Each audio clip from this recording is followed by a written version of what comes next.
Now, if the value of a country's economy is a measure of confidence, then some analysts say whoever takes over in 2023 is in trouble.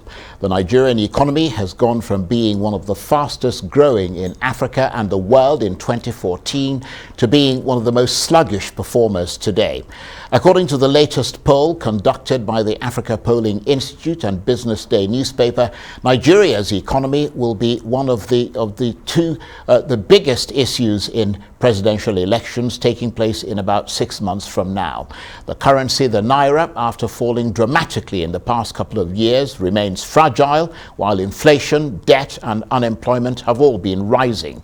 The economy appears to be contracting meanwhile, and the fact that oil prices have averaged high and yet growth still remains weak seems to suggest that poor economic management and policy are big problems. So how much will those be dominating issues in the upcoming election? Well, from all this, I'm joined now from our studios in Lagos by the chairman of Fidelity Bank, one of Nigeria's biggest financial institutions, Mustapha Chike-Obi, who's also a former economic advisor to the Atiku Abubakar campaign organization and was the inaugural CEO of the Asset Management Corporation of Nigeria, AMCON. Thank you very much indeed for joining us, Mr. Chike-Obi. And in addition to being chairman of Fidelity Bank, you were, as I said, the inaugural CEO of AMCON. You're a trained mathematician. You have an MBA from Stanford University. You're a veteran of Wall Street. With all those credits to your name, have you figured out how to sort out Nigeria's never-ending economic crisis? Good evening, Mr. Charles. It's a pleasure to speak with you. As you know, everybody knows the Nigeria economy is in bad shape. Everybody knows that Nigeria as a nation is in bad shape. I think this is the time for all of us to get together and find solutions. I will say that other countries have been in worse shape. Germany was in much worse shape after the Second World War and is now a powerhouse. Japan, after the atomic bombs in Hiroshima and Nagasaki in the 1940s, was in much worse shape and is now an economic powerhouse.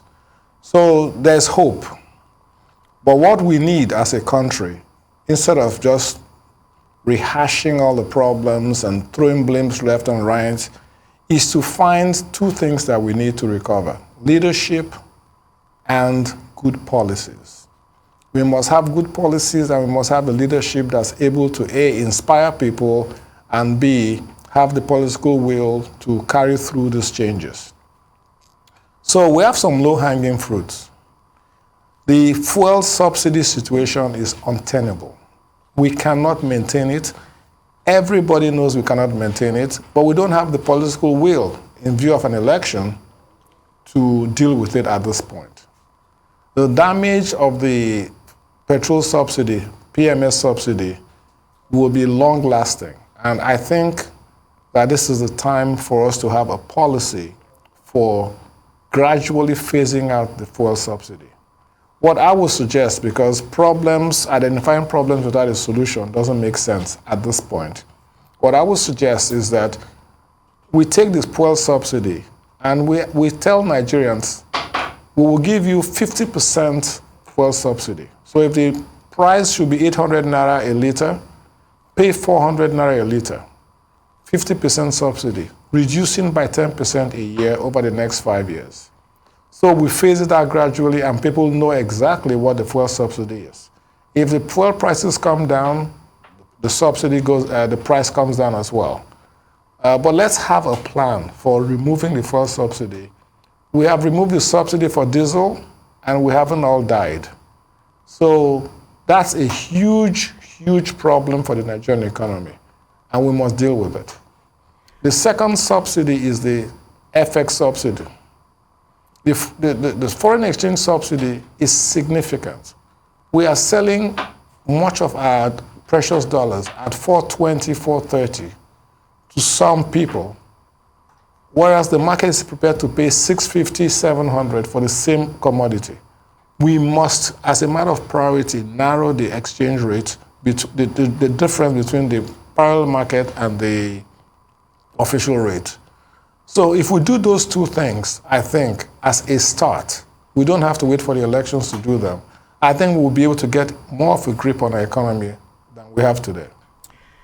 Well, that's a good start, and I appreciate the fact that you talked about proffering solutions, not just identifying problems. Let's pick up on that argument that you've been making for the removal of PMS subsidy, which you say in past statements disproportionately benefits the rich. You say that if Nigeria must subsidize, it should be things like bread, gari, rice, etc., through a well-designed food stamp program that targets the less fortunate in Nigeria. Can you develop that thought further for us? Yes. One of the things that you can do with subsidy is whether you do it pre-action or post-action. And what I mean by that is, do you give the subsidy before the person actually spends the money, or do you give the subsidy after they spend the money? So when you do a food stamp program, for example, people buy the gari at the normal price, and then you give them a subsidy after they have proven to you that they have spent the money buying the gari or the rice. Even with PMS, we should not be pre-subsidizing PMS. People should pay the market price, and then the disadvantaged or the underprivileged can now apply for a rebate. So instead of selling PMS to everybody at 160, sell it to everybody at 800, and then let the people we are interested in, the targeted people, come back and say, give us a rebate for the money we have spent on subsidy. That controls the corruption, that controls the exportation of PMS to neighboring countries, and that controls who actually is getting the subsidy. Same thing with FX. Let people pay the market rate for FX. And then if it's an important area for Nigeria, if it's machinery, if it's food, if it's drugs that we think is important, go and then apply for a rebate for what you've paid. Show you've spent it and ask for the rebate. What we're doing now, we're giving subsidy to people before they even spend the money. And so that gives room to fraud, it leaves room to exaggeration, it gives room to over-invoicing. So I think we should look at our programs and make sure the subsidies are after the money has been spent, and then you give the people a rebate, a subsidy post the event. Right. Well, that sounds very interesting. Perhaps you should be on the government's team that's negotiating with the unions and so on, because they've consistently, many times, rejected any argument about removing subsidy at all. But what you're saying makes a lot of sense. But you've also been critical of the government for what you say are revenue drives that you say they do without growing the overall economy, something you've described as simply a transfer from the private sector to the public sector. And your argument is that since the public sector is far less effective with funds, this becomes a net negative for the economy, which is ill-advised. I wonder if you might help us consider what you mean. What I mean is the only way, you see, today, many businesses consider the government to be an enemy to their progress. There's a lot of taxation, there's a lot of regulation, there's a lot of overregulation. If the government, every penny a company makes, the government gets about 20% of it in tax. Government is the #1 shareholder in almost every business. So it's government's interest to grow business, not to stifle it.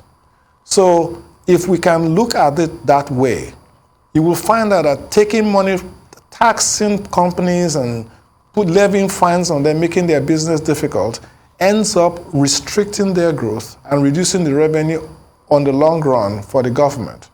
What I say is, let us look at things that will grow the economy. Let us look at things that will make business grow bigger. If we do that, the net revenue from businesses will be much more than this short-term revenue drives you're having. And we have the results. We've been doing revenue drives, and the federal government income has been decreasing because corporate revenue has been decreasing. So the drive, the engine for economic growth is the private sector. Let's make it easy for them. Let's encourage them, and let's not starve them to death.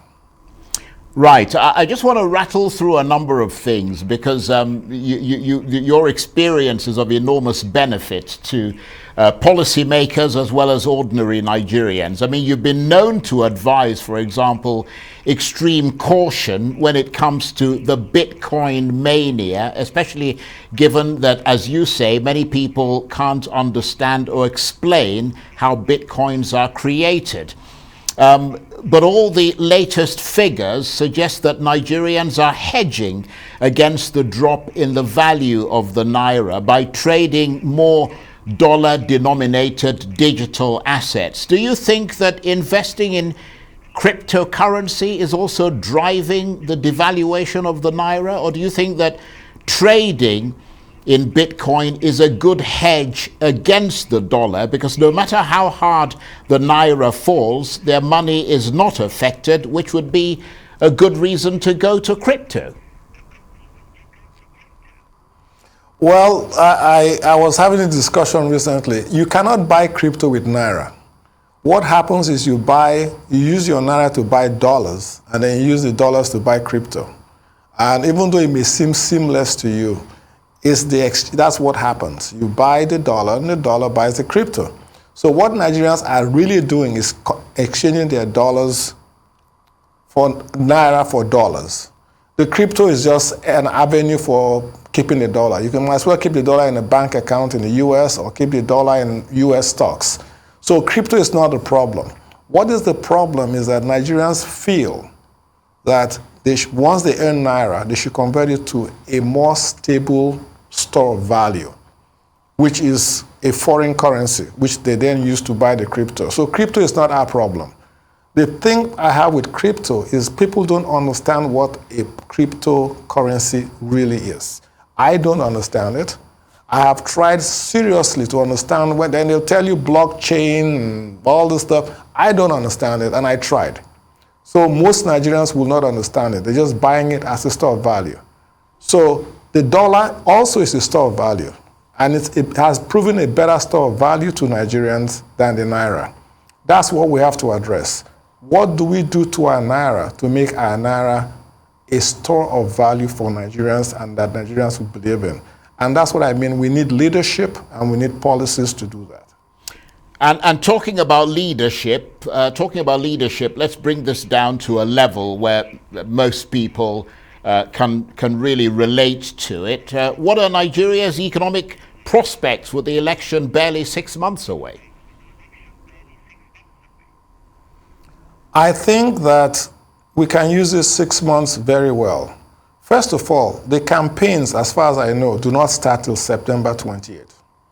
I believe that this is a campaign that matters to Nigerians. All Nigerians should wait till September 28th and listen to what the presidential candidates and their partners have to offer Nigerians. All this distraction, this talk about age and all that stuff, it's nice to talk about in this interim.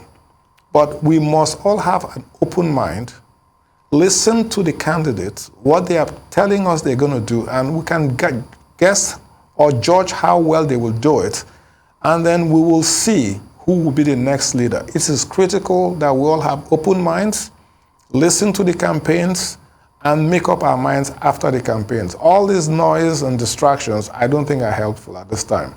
But we will get a good leader. Nigerians are looking for a good leader, and we'll get a good one, I think. Yeah, but beyond whatever they're going to say, because we know that in campaigns, I mean, people often say things and then they don't do them. I mean, there are lots of examples for that. You have a lot of experience. I mean, you were advising the Atiku campaign organization in the last election, I believe. How can they make progress? I mean, either of the candidates, any of the candidates, how can they make progress towards a speedy economic recovery? Well, there are some low-hanging fruit. I'll give you an example. Insecurity. I think that security has become the primary problem for Nigeria today. It's the biggest issue. So, look at National Youth Service. That costs Nigeria 100 billion naira a year. Let us suspend youth service for a couple of years and direct those funds towards creating an elite terrorist fighting force in Nigeria that can be targeted towards that. That is something we can do easily. It's a low-hanging fruit. It doesn't take much to do that. In fact, the university students are on vacation, on strike. ASU is on strike. So this is a good time to say we'll suspend the expenditure on that and focus it on security. I want to hear things like that. I want to hear things like people saying, let us license private security firms to carry firearms and provide protective services to our VIPs. That will free up 100,000 policemen to go into the law enforcement duties that they're supposed to do. There are things that can be done, policies that can be done that we want to hear as Nigerians. How do we address these critical problems today? We don't have to wait till May 29th next year. But there's easy things we can do that show leadership. So I want the candidates or the leadership, current leadership, to talk about these things, address these things. We have a country, it's continuous. We don't have to give it up because of elections in February next year.